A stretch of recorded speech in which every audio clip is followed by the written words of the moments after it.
So let's start Commanders, Cowboys. I think the Commanders need to get younger on the defensive side of the ball. But once Jaden Daniels comes back, they're going to be just fine offensively. They have Bill Krosky-Merritt, who is a beast. This Cowboys defense has been good against the run since making those trades for Logan Wilson and Quinnen Williams. Bill ran through them. Bill was running through people's faces. And what a start to the Christmas slate, by the way. Can I just say, within the span of 10 minutes, we had Javonte Williams put Mikey Sanders still on his fucking ass. And then not even 5 minutes later, we had Deebo Samuel running through a defensive back's face, pushing his helmet off. I just love football. That's what football's about. That's why we play. That's why we watch. I would say good win for the Cowboys, but it's like their season's over. So now they're just hurting the Jets' second overall pick. They're hurting their own draft stock. But glass half empty as a Jets fan. Maybe the more they win, they'll have a harder schedule next year. But I'm pretty sure they're locked into the second best team in the NFC East anyway. So their schedule is going to be a little hard compared to the Commanders and whatever. It doesn't matter. Point is, the Commanders are going to be just fine on the offensive side of the ball. I think Deebo is a free agent this year. I don't know if they bring him back. This is a pretty good free agent wide receiver class. You have guys like George Pickens, Alec Pierce going to be in the class as well. So maybe you can address that position here. But all of your draft capital needs to be going into the defensive side of the ball. You need to get younger on that side of the ball. Your best player is Jacob Martin. That dude is I thought for some reason I thought he was younger than he was, but no, that guy's like 28. Bobby Wagner, Frankie Luvu, not ideal. Dorrance Armstrong, not ideal. There's a reason that they're hurt. It's because they're old. Their secondary has some nice young key pieces in Trey Amos and Mikey Sanders still to build around. Not quite sure who their safeties are, so that's probably an issue as well. But the Commanders have a little bit of work to do on the defensive side of the ball. Offensively, I think they're going to be just fine as long as the offensive line stays healthy. Terry McLaurin's obviously still a baller, like he's very disrespected. Obviously, he drops out of the top 10 this year, but I think he could well easily establish himself back as a top 10 wide receiver. He was just banged up, wasn't at training camp. The Commanders are going to be just fine on the offensive side of the ball. As far as the Cowboys go, offensively, they're great. It's just all on the defense, but they have money tied in to bad assets. They made bad investments on the defensive side of the ball in Trayvon Diggs, and Quinnen Williams is going to need a new contract in a year or so. They do have some guys, Oso Odighizuwa. I guess that's not a bad investment. Their linebacking core is suspect. Who's rushing the passer off the edge? Is it Donovan Izaraku, the rookie from Boston College? Like I don't know what their plan is defensively. Their secondary needs to get better. Their linebacker play needs to get better. They traded for a guy who got benched on the Bengals defense. The Bengals have one of the worst defenses in the NFL. They traded for Logan Wilson for their solution at the linebacker position. Not ideal. They need some edge rushers, and their defensive line will be fine.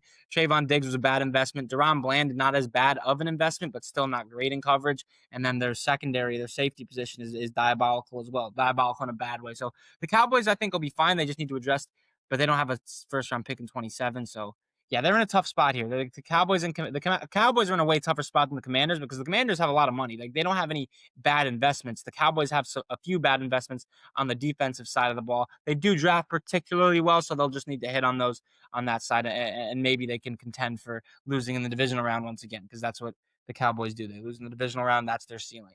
Lions, Vikings. The Vikings end the Lions season. How many total yards did the Vikings have passing the football in this game?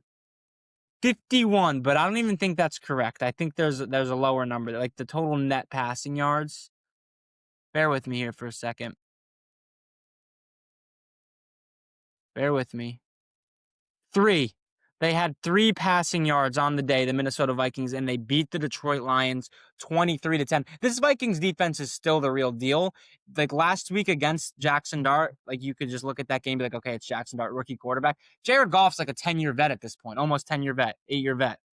And he was having trouble against this Vikings defense. A lot of turnovers. He put the ball on the ground, a couple of interceptions. He was awful today. And this just happens with this Lions team. Jared Goff just lets them down in big spots. They needed a win today to keep their playoff hopes alive. And their defense is just banged up as well, man. Their secondary can't stay healthy. Outside of, no, they have some good pass rushers. That's the sad part. Like Aiden Hutchinson is a dog. Well, is it BJ Reader? Who's the guy they just signed here? Let me pull it up real quick. They signed him this offseason. Al-Qadir Muhammad, that guy had like 6 sacks against Lamar Jackson, not literally. Marcus Davenport. No. Why can't I think of this guy's name? They signed him in the middle of the season last year, bro. whatever. His name's evading me right now. Either way, though, they have guys in the front seven. They're secondary. They signed DJ Reed this offseason. He's not been good. Rocky Sin's not good. Terrion Arnold's a bust. Brian Branch and Kirby Joseph are good when they're healthy, but they aren't healthy. So this Detroit Lions team and the interior of their offensive line also not very good as well. They couldn't run the ball against Minnesota. The Minnesota does do a good job in slowing down Jahmyr Gibbs. He averaged 2.4 yards per carry today. He averaged like 2.8 the last time they played. I need to keep that mental note in because I always seem to find myself betting on Jahmyr Gibbs against the Vikings. Can't do that anymore. They contained this Lions run game. They got pressure on Jared Goff, and that's ultimately what won the Vikings this game. They have a good defense. They just need a gunslinger. They need a guy that can spin the rock, and I think the Vikings will be good. Also, I want to note something here, ladies and gentlemen. Justin Jefferson doesn't have 1,000 yards. We're entering week 17 or week 18 now. Last game of the year next week for Justin Jefferson. Notice how in his first season with really, really bad quarterback play, he had Nick Mullins. I understand that he was productive with Nick Mullins. But in his first season with some really, really garbage quarterback play, he's going to barely have 1,000 yards if he even gets to 1,000 yards. Garrett Wilson, in his first 3 seasons with just as bad, if not worse quarterback play, had 1,100, 1,000, 1,100. Just keep that in mind. I still think Jettis is the best wide receiver in the NFL, but it's just something worth noting here. Something worth noting. Garrett Wilson with garbage quarterback play put up better numbers than Justin Jefferson did in his only season with really garbage quarterback play. Just something to keep in mind, something to notice here. Does that mean Justin Jefferson is a bad receiver? No. We just like to get caught up in fantasy football and production and numbers. Like Amon-Ra St. Brown, in no world is he better than Justin Jefferson, but Amon-Ra St. Brown is going to have another 1,200-yard season. He's already at 1,200, so he'll probably have another 1,300-yard season. 4 straight seasons with 100-plus catches for Amon-Ra. Does that mean he's not I'm not saying Amon-Ra is bad, but he doesn't sniff Justin Jefferson just because he produces more and he's in a better offense with a better quarterback doesn't mean he's a better overall wide receiver. Like production is so indicative on supporting cast. Not to mention the attention defenses have to pay to Justin Jefferson compared to Amon-Ra when they also have Gibbs, Jameson Williams, Sam Laporta, and so just keep that in mind here. And you guys know, if you guys listen in the summer, you guys know how I feel about Amon-Ra St. Brown. I think he's one of the most overrated receivers in the NFL. And the Broncos escape a narrow victory over the Kansas City Chiefs. And I would be lying if I said I watched this whole game. This was prime dinner eating hours, hanging out with the fam, and then a little bit of doom scrolling, watching Ari Gold from Entourage edits. We've all been there. I think that's acceptable. But I turned this game on in the second half, and as I just watched this Broncos team, there's no reason.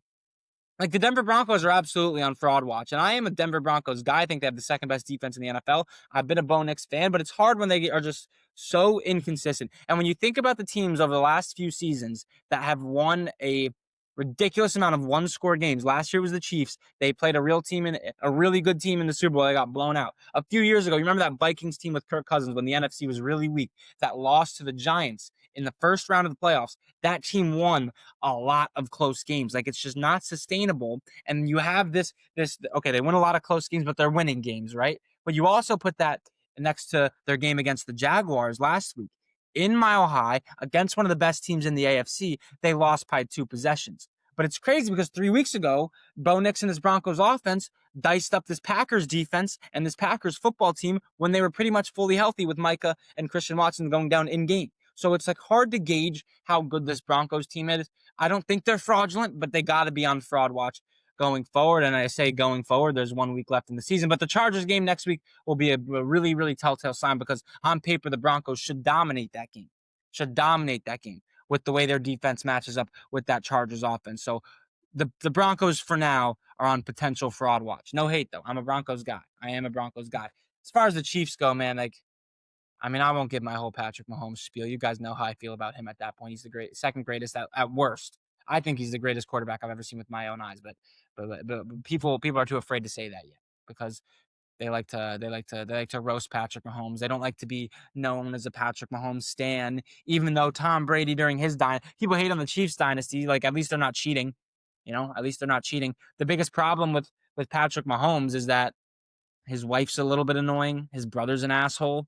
Like the biggest problem with Brady was, they're spying on other teams. They're deflating footballs. That was the biggest problem with Brady. But with Pat, it's just, his brother's a little bit of an ass. His wife's annoying.